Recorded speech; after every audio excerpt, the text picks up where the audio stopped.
All right, Shop Dog says, welcome back to the Pontiac. It's another frigid day out. I'm going to kind of get everybody caught up at the same time I catch up Diesel and Tori's here instead of Pixie. So, what I've been doing in this lovely weather, as I'm kicking tools, is working in the well. So, I have built up, maybe you can see it, all the harnessing back here, and that does clip up. I just don't have it clipped right now because I pulled another cable back out. So we now have all of the wiring to the rear done. All the connectors are connectorized. Everybody's happy. Okay, Diesel went and got a light.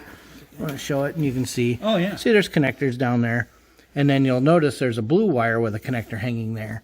Well, that's the power feed for the rear camera. Unfortunately, when Shop Dog and I were working the other day, we kind of broke that cable. So that cable is now on order. I did order a 33-footer, so that will reach where we were going. It's a special cable? Yes. Oh. Yes, yes. Interesting. Has a trigger wire in it. So I ordered a new one. They're not expensive. They're $9. But, you know, but now we got a 33-footer, so we don't have to do that with the video cable. Yeah. Putting another connector in, because before it reached to that seat. To the seat. Yeah. So, they didn't anticipate having a car this long to put it. No, not the norm. Yeah. And I keep trying to commit to it, but you'll see the feed for the fuel pump. I'm really having a hard time committing to it because once you drill the hole, it's drilled. But I think I'm just going to put that, see that plate goes here. I think I'm going to put it right here. And that puts me, see, there was an existing ground screw there. That existing ground screw is right behind that hole location. So, you know, I think that's how the main feed for the fuel pump is going to go out. The other thing I did was start the courtesy light harness in the rear.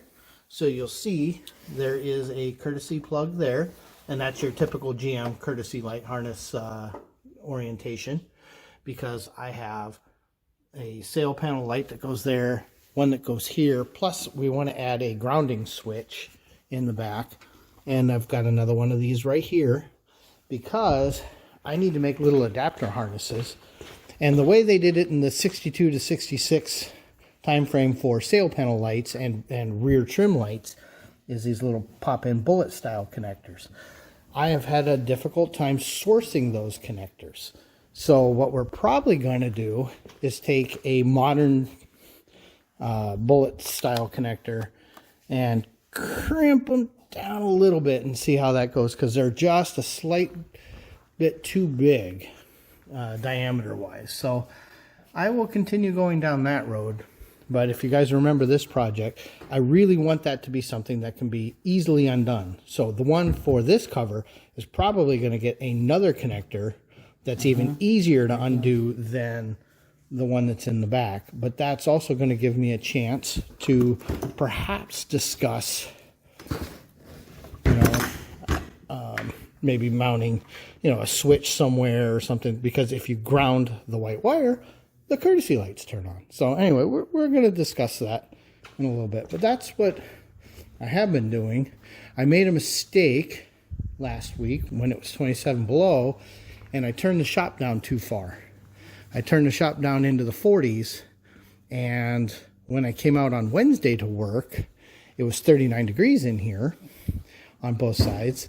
So I cranked them up, and it took 26 hours to bring it up. So, and what I did, and I don't normally do it, I actually turned the boiler up a little bit and turned the pumps down a little slower so that the water even had more time in the floor on its circulation to bring it up. But it took a while, even with that. So what I think I want next year for my birthday or whatever is I think we're going to add one more of those auxiliary heaters, and most likely just put it right here. So I think this is where it would work the best because of the rack. I know it's the easiest to tie it right there, but I don't think it would be very efficient. So for the price of running the gas all the way across the ceiling, you know, That's probably the best way to do that. We'll look at that when it's nice out. So at this point, I think that catches everybody up with what we've been doing. So ShopDog says, well, let's get back to work. Okay, at this point, Diesel is catching Tori up on the project. And she asked about the console. And the easiest way to deal with that is the video we shot about the console. So they're literally at the drive-in movies. Okay, Tori got caught up, so she hit it home. For starters, here's something you didn't know. We could just buy that.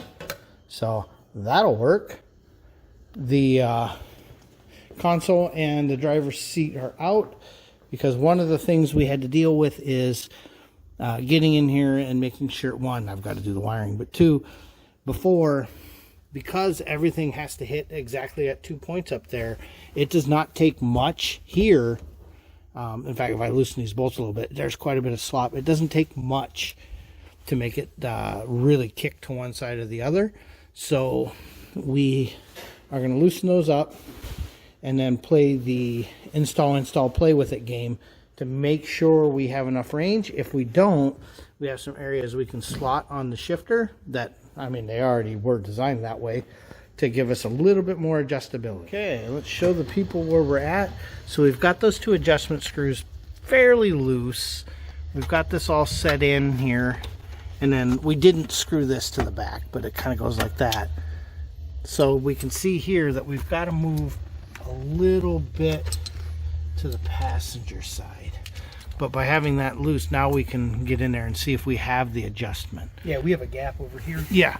How you doing here? Oh, That's what I'm saying, is we're going to have to move to the passenger a little bit. So I'm going to hand him the backwards lens that he's got to turn around because, you know, that's how I picked it up. So that GTO piece fits perfectly. And then he's still looking for little plastic covers to go in there. But look at how nicely that we've got that lining up now. Now you want to see something really cool? I always want to see something really cool.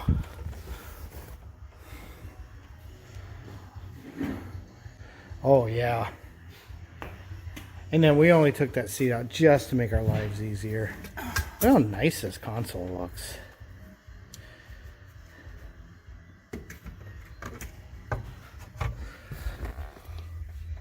Well, let's pretend you couldn't see that. Yeah, that lights up beautifully. Yes, this is going to work exactly the way we want. Now remember, we're cutting that fancy plate here. That'll be magnets. We're also going to take that same material, cover that from the old vacuum gauge. We're also going to make our ashtray cover out of that, which will also have a couple of USB ports in it. So yeah, this is going to work out really nice. So now we get to take it all apart. All right, so now he's pretending he's sitting here, but we're looking at, that's roughly the size of that screen from that divorce stereo that he wants. I think we will have no problem making that work out. It makes me wonder about actually putting PowerPoints up in the top, but you know, we can work with that. Yeah, no, we can totally work with that.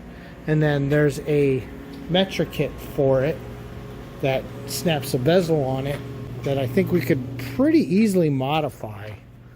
So if we go to Metra here, see, it kind of snaps it out on a bezel, and I don't think we're gonna have too much trouble modifying this. Instead of this little slide out thing, I think we'll be able to modify it, get a slight swivel on it so you can point it at the driver, and then we'll have our cameras and Android Auto and Apple CarPlay, all of that stuff.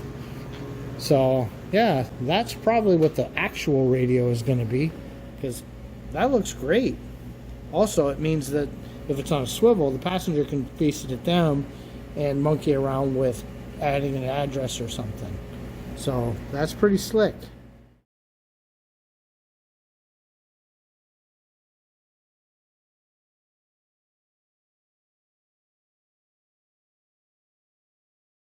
Another unusual event. The Beamdog is in. Of course, it's not hard to justify why. There's meat snacks. Okay, with Beamdog supervising, one of the things that has bothered us since the first time we looked at this car is the engagement on these wheels is not great. We're not talking a ton of threads, especially with these big acorns. So one of the things we want to do is go to a longer wheel stud. As you can see here, we're only getting probably a 1/4 inch of engagement. And these wheel studs, we'll knock one out in just a second. Oh, you're not going to measure with that. Go get a caliper. Come on, use the back end of a caliper. You want to pop a front one off too? Yeah, but while you're doing that, let me go show the people what these look like. You can see they're not the longest, that's for certain. So we definitely wouldn't mind grabbing another 1/2 inch of engagement on these. Because right now we're literally getting about that much thread engagement, right? Oh, I'm sorry, right there. So yeah, especially if we're going to stay with these longer, you know, you can see they're threaded quite deep, and I would feel better, and I think even Kevin would feel a little better if we had better engagement. I'm going to go show him how to use the backside of a caliper real quick. So you can see if I go from there to there, there's our engagement, which is impossible for me to read because I don't have my glasses on, but it looks like it's a little more than 356 mils. So a little more than 3/4 inch, or than 1/4 inch, which is 250. So this is a 1/16 over. So we would definitely like to see more than 5/16 engagement. So we definitely want to go at least a 1/2 inch longer. We have a lot of depth in here. Here, that shows you, what we're dealing with. So yeah, I think another 1/2 inch on those studs is not a bad idea. All right, I'm catching Sid up to date. So You just shined them up. No, that's how they look. yeah, so he's showing Sid how the nut certs worked. He's familiar with the little ones you do with the handheld. So he's just showing Sid what's going on here. We have discovered that lug nuts are actually harder to get than we thought. So we did actually find some Moser nuts and got those ordered. So I guess I can close an awful lot of stuff here. So those should show up next week for the rears until we pop a front rotor off and measure the length on those. I don't really want to order those until then, because something tells me, because of the thickness of the disc brake, that they're going to probably be at least 3/8 of an inch longer than I think they are. So, no, it's funny. It never looks like much gets done, but it sure takes forever. Okay. Beandog and ShopDog are in here having a couple cookies, relaxing. You'll note Jenny's calendar up here. It's January, so they sent us another calendar. And we're having a few mimosas. Show me some mimosas. And yeah, so we're going to catch Pixie up. She actually has been out moving people all day. She does not know about the console stuff that we did all morning. She does not know about sorting all of this out. She doesn't even know about wheel studs. So we're going to catch her up on that. But the big thing I'm doing right now is going ahead and closing this out, because Diesel and I have been partaking of a little bit of Dark Father after Sid left, and relaxing on the fact that something that we thought would take 3 or 4 hours didn't. So we're going to catch them up, let them know what's going on. ShopDog is super happy right now. And what do we say at the end of our videos? Thanks for watching.